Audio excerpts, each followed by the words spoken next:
Usher look like he fresh off a goddamn plane. I should. Fresh off the guard stage. That's my brother right here from day one. We used to wake up and, I mean, damn, pause, but like, check this out.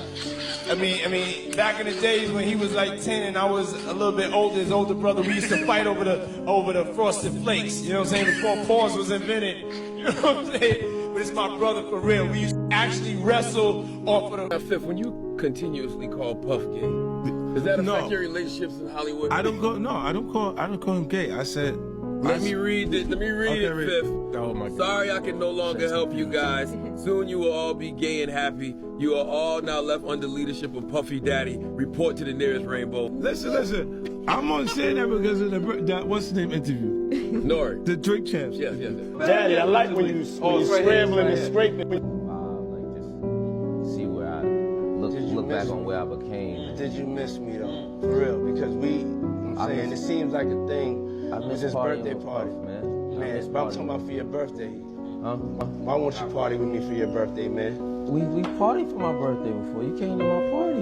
No, but me and you ain't never really party. You know what I'm saying? He says things. He doesn't even know what he's saying is like fruity. When people say that to me, I get a little uncomfortable.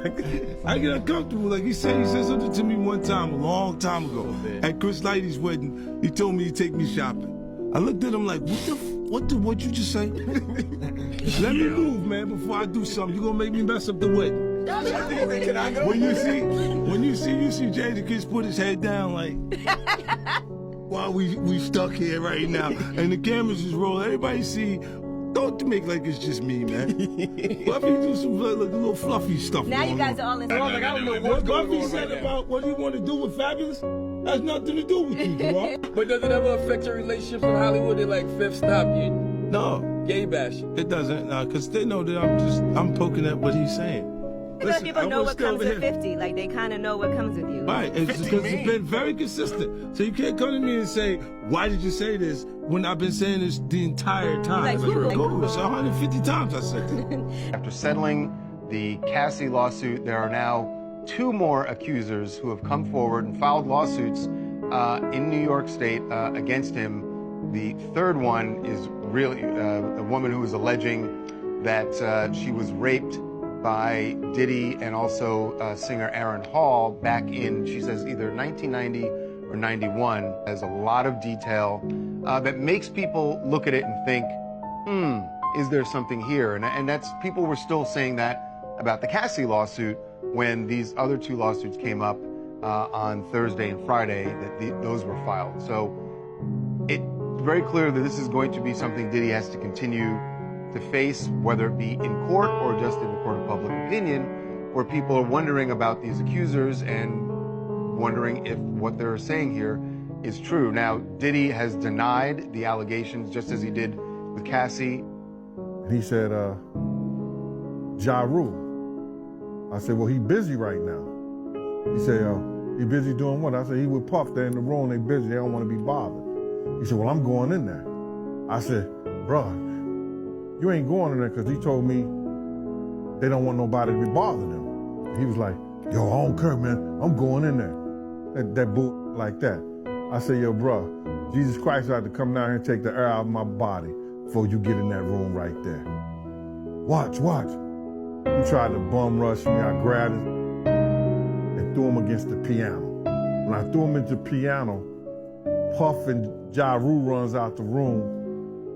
Puff got his towel, Ja grabbing his towel, but they butt the naked. And so then Ja was like, yo, what's going on? Yo, Jay, that's my cousin. He know me well. You know, and Puff was like, yo, Jay, what happened? I said, he tried to get in the room. I told him he couldn't get in the room. And he was like, Puff looked at Ja.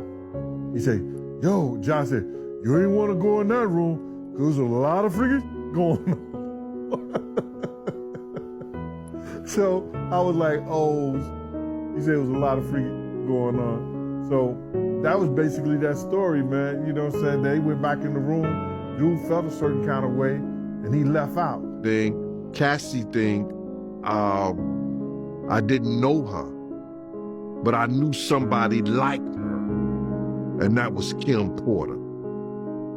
I didn't know Cassie, but I knew somebody who was going through the same thing she was going through, and that was Kim Porter. So people ask me, yo, and they send me clips of Cassie, I guess it's an affidavit to the courts, you know, of what she experienced. And it's like, it was the same thing Kim was going through. Now, you see a picture on the internet going with Puff, right hand is in a bandage. That's the night I was called by Paul to meet him over at St. Luke's Hospital. He had a white t-shirt wrapped around his wrist because Kim had took the cork, you know, where you open up wine, the corkscrew. She took the corkscrew and caught him on his wrist defending himself. And he almost, I think he had, I know he tore some ligament, but he almost hit an artery or came close to the artery or either scratched it or cut it a little bit because he just kept bleeding. And from that point on, he was hooked. That's when I knew, when they was talking about people getting addicted and hooked on pain medicines, that's what happened to him. And it was from his right wrist that he's reminded by Kim all the time now.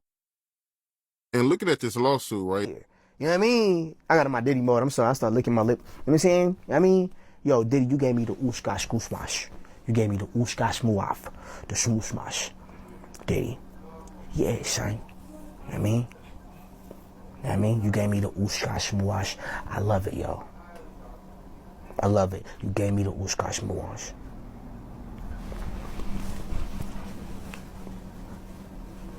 And as soon as you turn 16, you know what I'm saying, I'm gonna let you rock this every time you come in LA. Yeah, this gonna be yours. So every time you come in LA, it's a little dusty, but you know, go get the front shot of this. Man. That out. Minute. Woo. Okay. Okay. All right, so I'm gonna be driving this next year. Yeah, when you get 16, you come down there, you gotta, you know, wear your seat. I mean, I'm 15. You could ride in the passenger seat. I got my permit. Not yet. No. All right, 16. No, 16. Let's slow down. Let's slow down, Josh. Okay. Right now, he's having 48 hours with Diddy, him and his boy. They're having the times of their lives, like, you know, where we hanging out and what we doing. We can't really disclose, but it's definitely a 15-year-old's dream. You know, I have been given custody of him. You know, he signed to Usher. I'm signed to Usher. I had legal guardianship of Usher when you know he did his first album. I did Usher's first album. I don't have legal guardianship of him, but for the next 48 hours, he's with me. So and we gonna go full crazy. I moved to New York City, and I lived with Sean Puffy Combs for a year. That's the crazy thing. Now, that was L.A. Reid's idea, right? We're sending you over to something called Puffy Flavor Camp. There you go. To learn Flavor Camp? Yeah, Flavor that's Camp. what it was called. Puffy's place was like just filled with chicks and orgying like nonstop, right? No, not really. Come on. But hey, it was curious. I got a chance to see some things. Yeah, but you were 13. What's up, man? You good? I'm good. How are you? All right, young brother, everything's good? Everything's Selling great. out arenas and everything? Starting to act different, huh? No, You ain't been calling me and hanging out the way we used to hang out. Well, I mean, you try to get in contact with me, you know, through all my, partners and whatnot. Mm-hmm. But you never really got my number, so. Right, My okay. number?